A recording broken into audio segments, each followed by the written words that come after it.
Good morning. I'm Heather Long, Vice President of SABEW and a member of the Washington Post editorial board. I'm thrilled to be joined this morning by Commerce Secretary Gina Raimondo.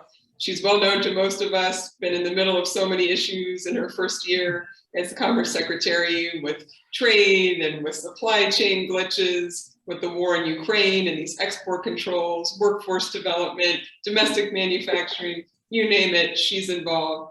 She's the former governor and treasurer of Rhode Island, a longtime investor in private equity, and fun fact, worked on her student newspaper in college, so has a little bit of a journalism connection too. Welcome, Secretary Raimondo, to SABEW. Good morning. It's great to be with you. So let's start with the big news of the week, really of the year, that's on so many Americans' minds, and that's inflation. We got the latest data. It's still a little bit less than March, but it's still uncomfortably high at 8.3% in the past year. I know you hear a lot about this. So many Americans and businesses are concerned about inflation. You know, last year you were kind of saying it would probably be short-lived. What is your message to Americans now? Yes, thank you. Well, the first message is that we know Americans are feeling the pinch due to inflation. It's real, and it's definitely causing challenges for Americans. It's the president's top priority, and we are working on it every minute of every day, doing everything that we can in order to bring down prices. You know, I suppose it's cold comfort, but the whole world is feeling this. You know, inflation in Europe and all around the world is high.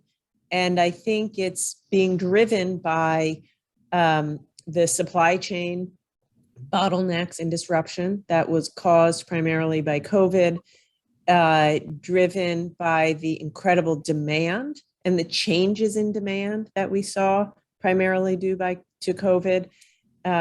Also, labor is a big issue. We still have almost 2 million women who haven't gone back to work, and we need to do a better job, you know, providing the supports around childcare and such so they can go back to work.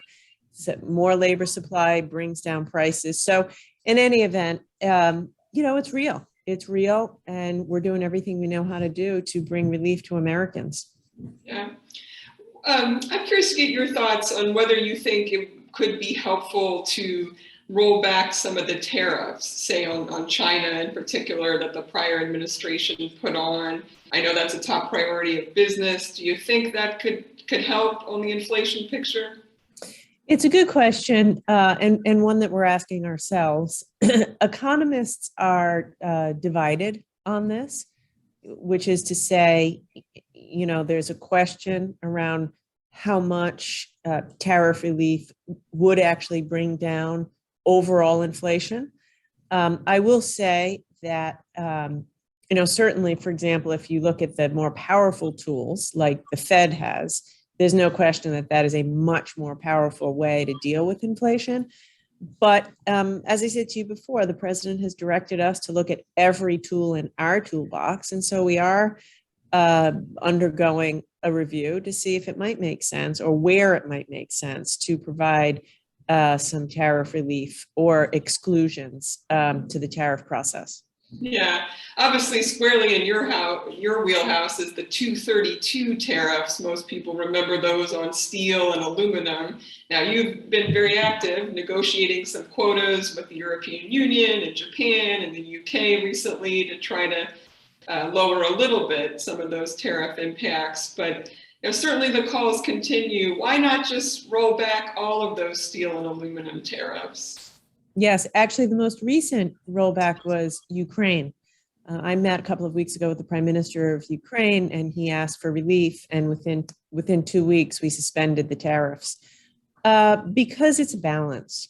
You know, it's a balance. The reason that those were put in place in the first place is because other countries, particularly China, have flooded the U.S. market with cheap steel, cheap aluminum on account of the, you know, subsidization or labor practices in China that allow them to flood our market with depressed prices, which is bad for the U.S. steel industry and, of course, bad for U.S. steel workers.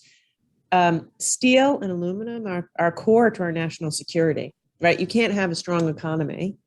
You can't have national defense if you allow your steel industry to wither.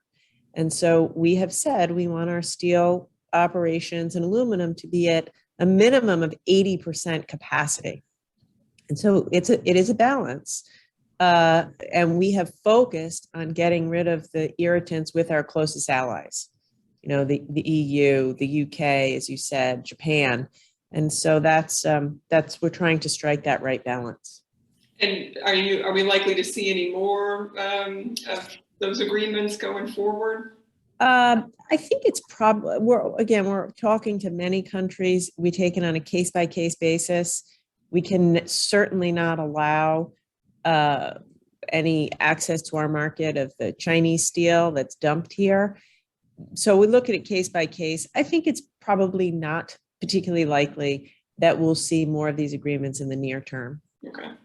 Another one that comes up a lot, and actually Brian DeHanu, a roofer in Michigan, tweeted this question at me for you, and that's Canadian lumber tariffs. Obviously, everybody's been focused on rising home and rent prices and the cost of home building, and we still have a pretty hefty Canadian tariff on our Canadian lumber. Now, that's a long-going dispute back to the Reagan administration, but under President Bush and President Obama, there was an agreement to suspend some of those Canadian lumber tariffs. Why not do that again? Yeah, so first, a little good news here, which is that lumber prices are down about 40% since last May. So in the last 12 months, lumber prices have gone down about 43%. The answer is because the Canadians don't play fairly. The Canadian government, through various mechanisms, subsidizes the lumber and lumber producers in ways that are just unfair to American producers. So look, if you're a roofer, I hear you. If you're a builder, sorry, can you hear me? If you're a builder or roofer, I understand it as to the cost. But on the flip side, we're just trying to protect American industry. And if other governments, in this case, the Canadian government is not playing by the rules, is unfairly subsidizing through stumping fees and the like, we just have to stick up for American industry.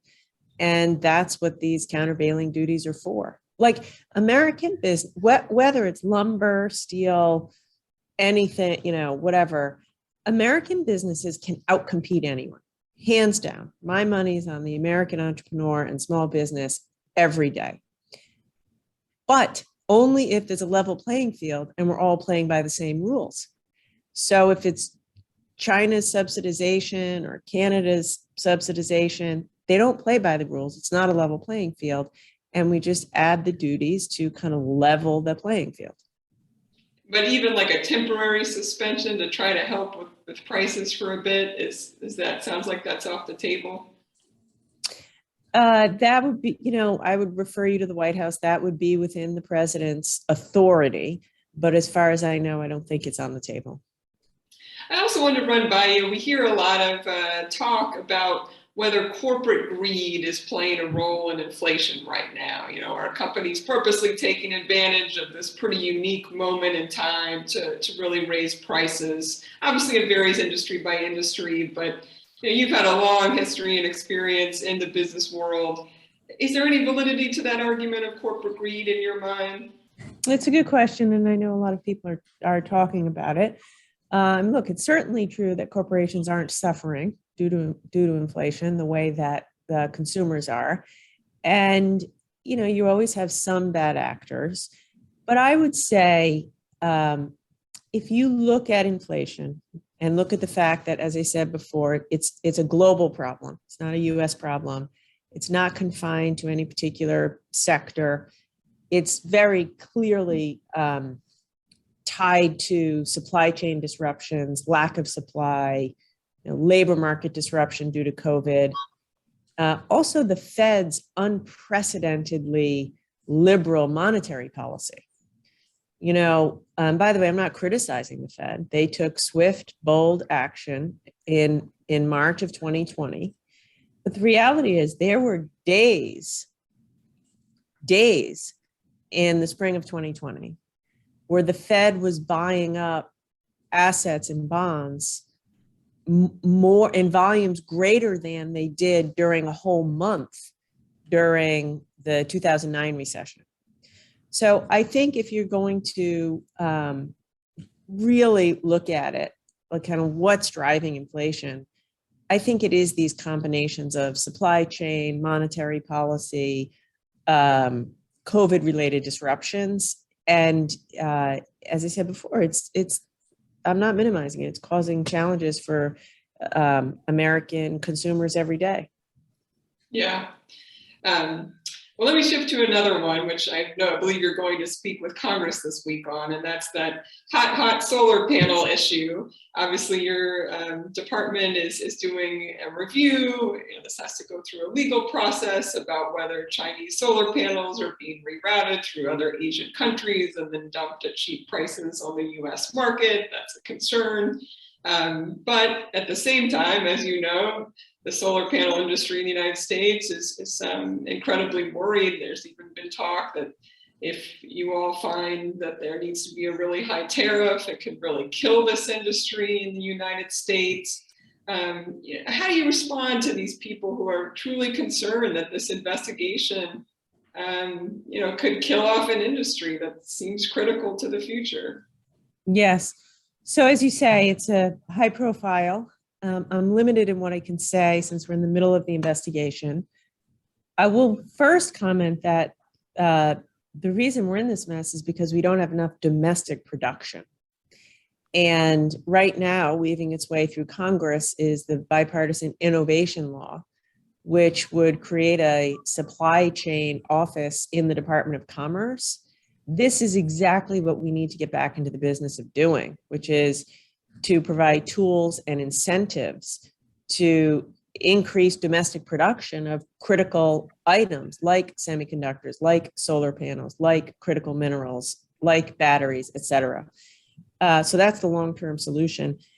With respect to this case, there's a law on the books, which I am following, which requires us to initiate these investigations in instances like this. And it's the same thing I was talking to you about before. If we find that China or other countries are overly subsidizing or reliant upon, horrible labor practices, then we are obligated to impose a duty. The one thing I will say is I do hear floating around this concept of a 200% tariff. While that's, I suppose, theoretically possible, that sort of a tariff is reserved for cases where you cannot differentiate between, say, the Chinese Communist Party and a company. And if you look at the couple hundred times or 150 times that Commerce has imposed these duties, they're much more in the 10, 15% range. So we're going to do our job as required by the statute and move as quickly as we can within the confines of the statute. When I hear members of Congress say, well, why don't you consider the effects on climate? Why don't you consider the disruption of the supply chain? Well, the answer is because the statute doesn't allow for that. But if Congress were to change the law, we would, of course, implement it according to the new law. Mm. Yeah, it's interesting. Obviously, you mentioned as well this concern both about what the tariff rate could be in the end, but also the timing of it. I believe under the law, it's the first initial report or ruling has to be by August 30th. Is there any hope it'll be sooner than that? Is that something that you're able to kind of push through a little bit sooner? I don't want to speculate, but what I will tell you is I know this is a matter of great urgency. I agree. So we are doing everything we can to move as fast as we can, making sure that we do a proper investigation as we're required to do. Okay. Moving on to another one that's pretty hot right now, this CHIPS bill to get some money potentially 52 billion, I believe, to stimulate domestic manufacturing of microchips, which we've all learned so much about during the pandemic. One of the key questions that often comes up as economists and economic journalists is, why do we need to subsidize this industry? Why do we need this 50-some billion? Because if we don't, we will be too dependent on other countries, especially Taiwan, for arguably the most critical piece of equipment in our entire economy. Right now, we purchase almost all of the most sophisticated semiconductors from Taiwan, from one company in Taiwan. We don't make any in America. And those are the semiconductors that are in military equipment, military satellites, communications equipment, telephones, for artificial intelligence, hospitals. So it's a scary place to be. It is a scary place to be so completely dependent on Taiwan for these items. We've calculated how harmful it would be to the United States economy and our military operation if Taiwan were to shut off the supply of chips. And it is very, very severe. By the way, it's what we're doing right now to Russia. And it's why we are able to disrupt and hobble Russia's military operation.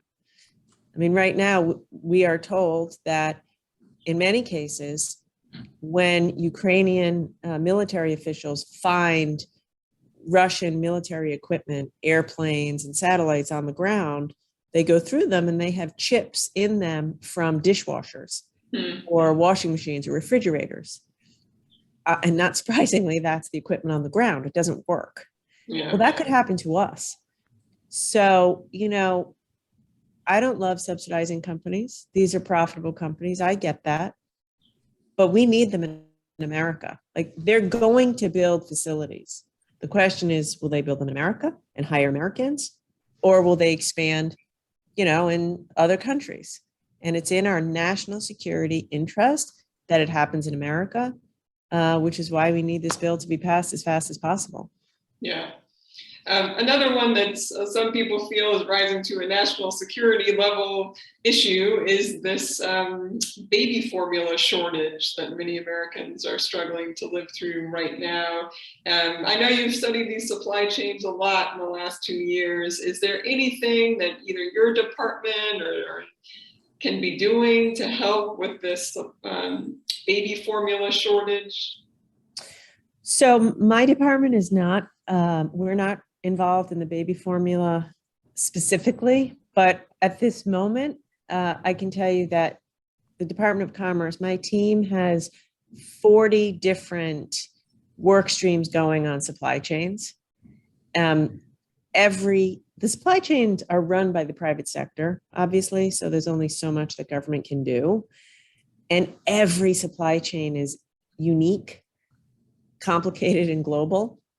So what we're doing a lot of is convening, bringing together producers and consumers, getting them to share data, requiring more transparency or pushing for more transparency.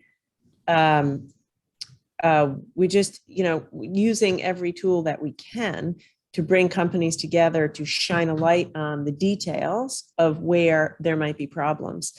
I will say, and I can't say this enough times, it is a problem that the United States of America does not have an official office within our government, within the Commerce Department, that's exclusively devoted to supply chain monitoring and mapping and support of small manufacturers.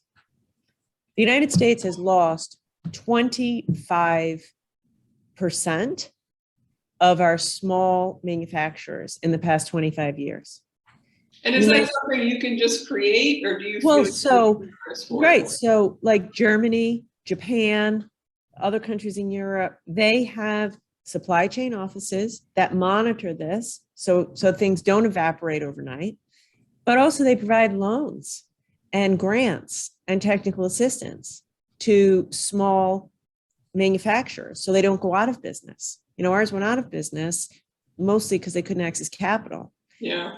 And so one day you wake up and you say, we used to produce 40% of the chips in America. Now we produce 12%, and could go through on and on. And so the point is, we need to, like in Japan, for example, a much, smaller country, they have a whole division doing just supply chains, working with small manufacturers.